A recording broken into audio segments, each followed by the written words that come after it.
Y'all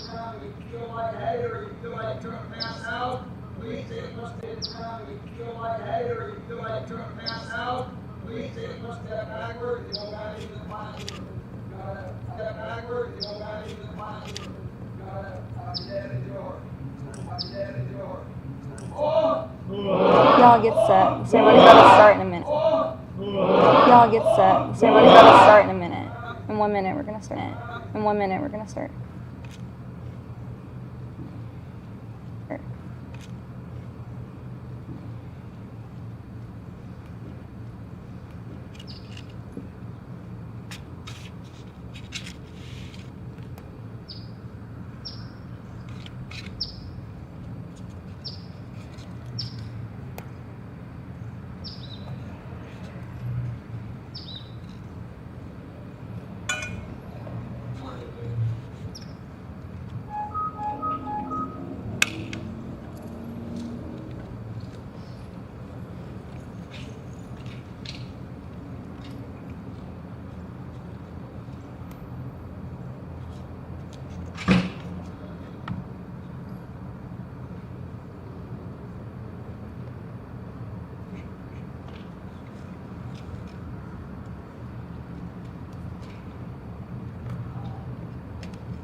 Kenneth.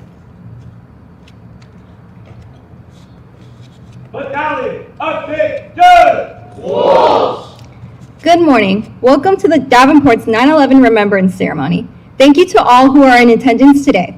I am Cadet First Lieutenant Valerie Gonzalez, and it is my honor to serve as your Master of Ceremonies for today's ceremony. Please rise and remain standing for the raising of our nation's colors by the JROTC Color Guard, followed by the singing of the national anthem performed by Cadet First Lieutenant Camila Vega and the invocation by Jaden Scott. Reset, off!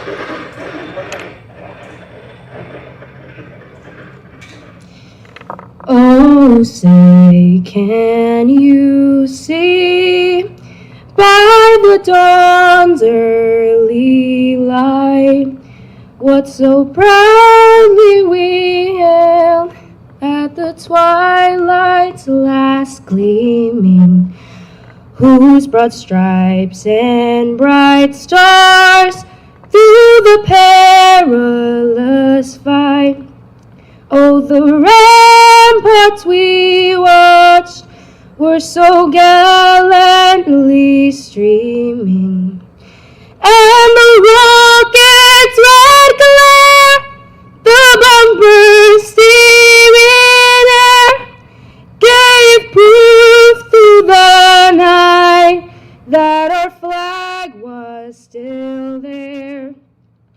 Oh, say, does that star-spangled banner yet wave o'er the land of the free and the home of the brave? Order, off!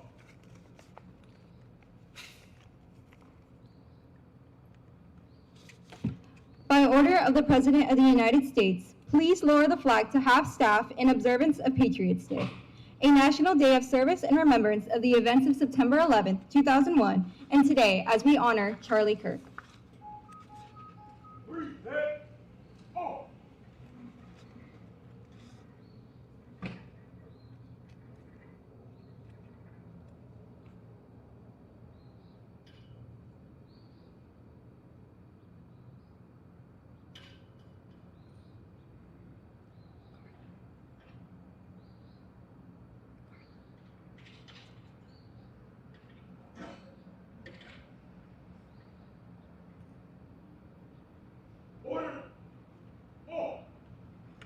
and quickly filled in my partner. We watched in horror as first the South Tower and then the North Tower collapsed. Nearly 3,000 innocent lives were lost in an act of unimaginable terror. Parents, children, friends, we saw courage. In the face of destruction, we saw unity. Strangers became family. Communities came together, and the world stood with us. Each year, we recommit ourselves to the values that rose from the ashes: compassion, resilience, and service. Whether through a moment of silence, a good deed, or an act of service, we ensure that their legacy lives on. Let us never forget. Let us teach future generations not only what happened, but how we responded, with love, with strength, and with hope.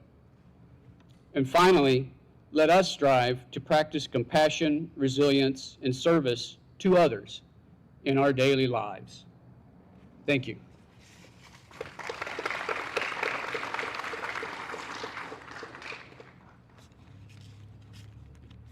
Thank you. Now, our battalion commander.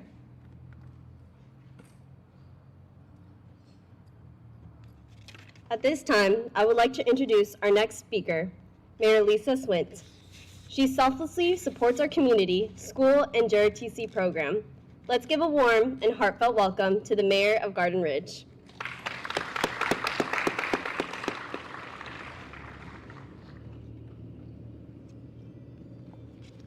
Thank you.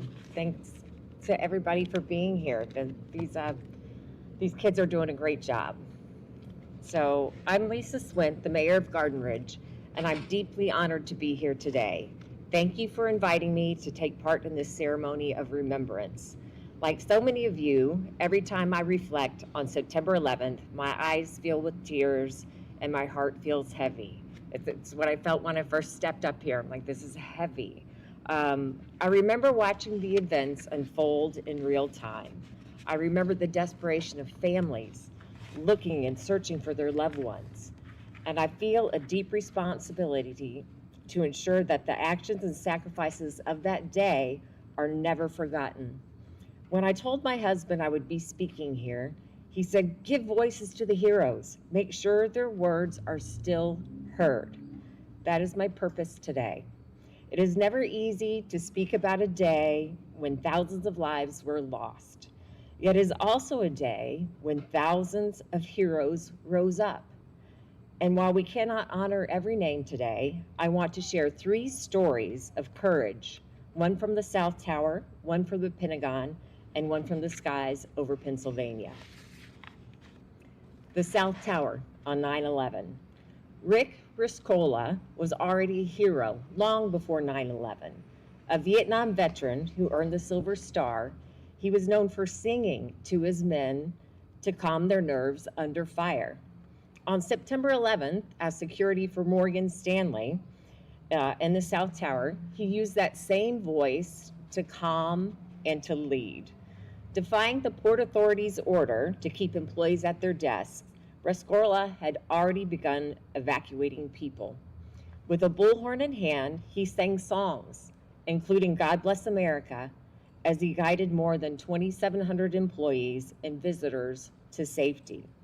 And when others might have stopped, he did not. He was last seen climbing the stairs, once more searching for stragglers. His body was never found. His sacrifices saved thousands, and his voice, his songs, still echo in the lives of those who walked out because of him. The Pentagon on 9/11. About a year ago, I testified at the Texas State Capitol before the Senate Committee on Natural Resources. I was nervous, but what I remember most was how cold I felt in that chamber. My hands were shaking, my teeth were chattering. I went and bought a sweatshirt from the Capitol gift office. What I didn't realize at first was why the room was so cold. The chairman of that committee, Senator Brian Birdwell, was himself a survivor of September 11th.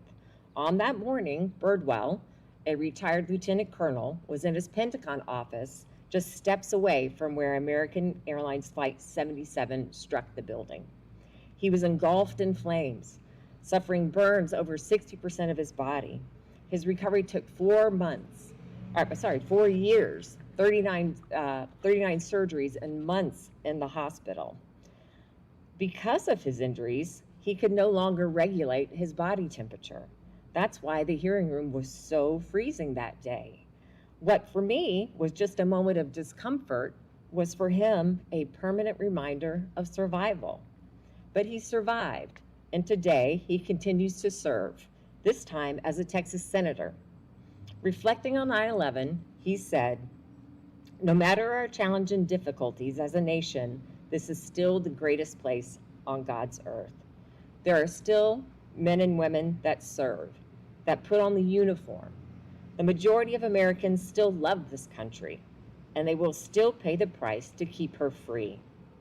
That's what I want Americans to remember on this day, not just the lives that were lost that day, but those that responded to the nation's call because of that day. And we're still here. The liberties this nation offers are still worth defending. His life, his words, his lingering injuries, and his courage, not only about what happens as a single moment, but about the determination to keep moving forward, to serve and to defend the freedoms we hold dear. Flight 93 on 9/11. And then there were heroes in the sky, ordinary men and women on United Flight 93. They boarded that morning in Newark, never expecting history to call them to action. But when they learned of the attacks on New York and Washington, they made a choice.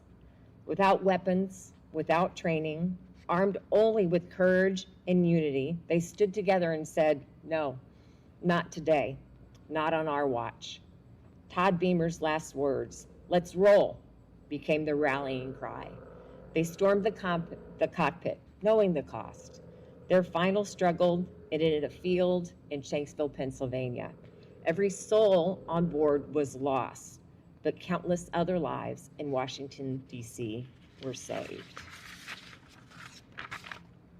The stories of the South Tower, the Pentagon, and Flight 93 remind us that heroes were everywhere on that day. In the South Tower, Rick Rescorla sang "God Bless America" as he led thousands to safety, then gave his own life searching for others.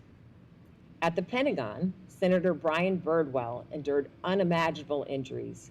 His recovery, his continued service, and his words remind us that the liberties of this nation are still worth defending. And in the sky above Pennsylvania, the passengers of Flight 93 stood together, declaring, "No, not today, not on our watch," before storming the cockpit, saving thousands of lives on the ground. These stories, taken together, remind us that heroism is not the absence of fear, but the triumph over it. They remind us that courage can be found in soldiers and citizens, in leaders, and in ordinary people who rise when the moment demands it. Their voices call to us still. When faced with crisis, will we rise? When our community, our country, our neighbors need us, will we act?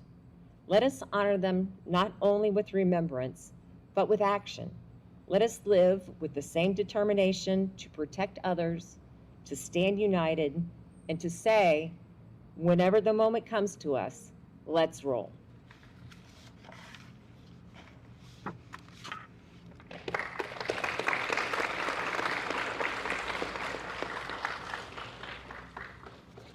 Thank you, Mayor Swint, for your words of wisdom and encouragement. At this time, I would like to present tokens of appreciation for our guest speakers and the representative for our local first responders.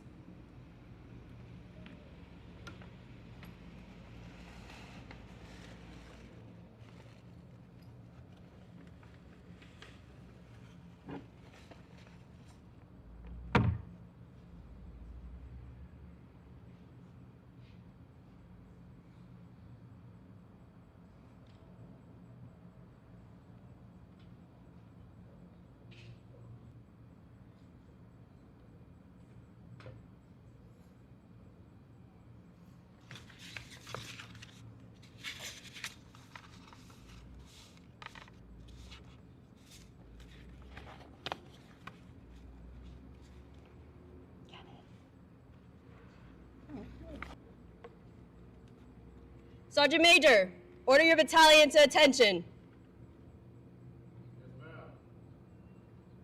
Battalion, attention! Wolves! At this time, we ask you to stand and bow your heads for a moment of silence in remembrance of the lives lost in the attacks of the World Trade Center, the Pentagon, and Flight 93. We also remember the military first responders, firefighters, law enforcement, EMS, nurses, and anyone affected by the tragedy inflicted on this fateful day 24 years ago. Please remember all who have served against terrorism, all those who continue to place their lives on the line to protect others. Their selfless acts will never be forgotten, and we will all be grateful for their sacrifices.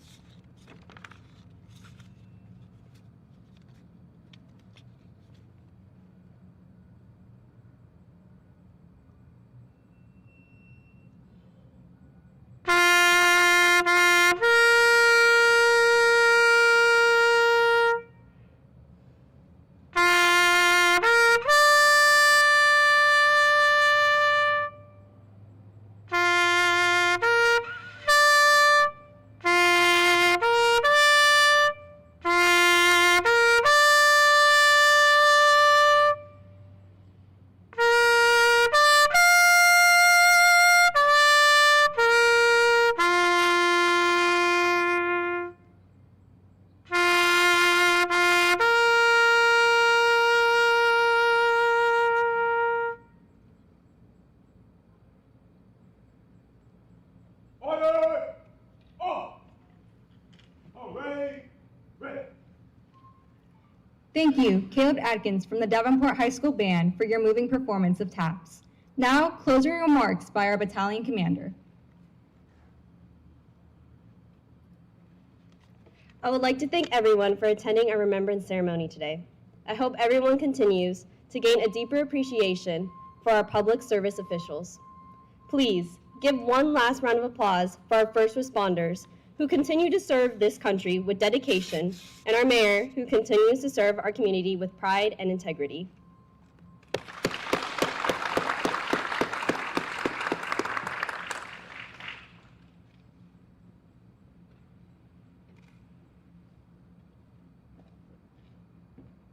Battalion, attention! Wolves! Who are we? I'm an Army Junior ROTC cadet. I will always conduct myself to bring credit to my family, country, school, and the Corps of Cadets. I am loyal and patriotic. I'm the future of the United States of America. I do not lie, cheat, or steal, and will always be accountable for my actions and deeds. I will always practice good citizenship and patriotism. I will work hard to improve my mind and strengthen my body. I will seek the mantle of leadership and stand prepared to uphold the Constitution and American way of life. May God grant me strength to always by this creed. This concludes our 9/11 program. Thank you for attending today's ceremony. Please enjoy breakfast provided by our U.S. Army National Guard recruiters inside the JROTC room. Have a great day. Battalion, after command to fall out, you will fall out into the ROTC room, eat breakfast, and take pictures. Fall out!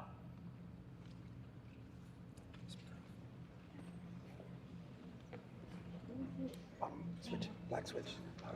Go lower, lower, lower, lower, lower, lower, lower. Right there. Perfect.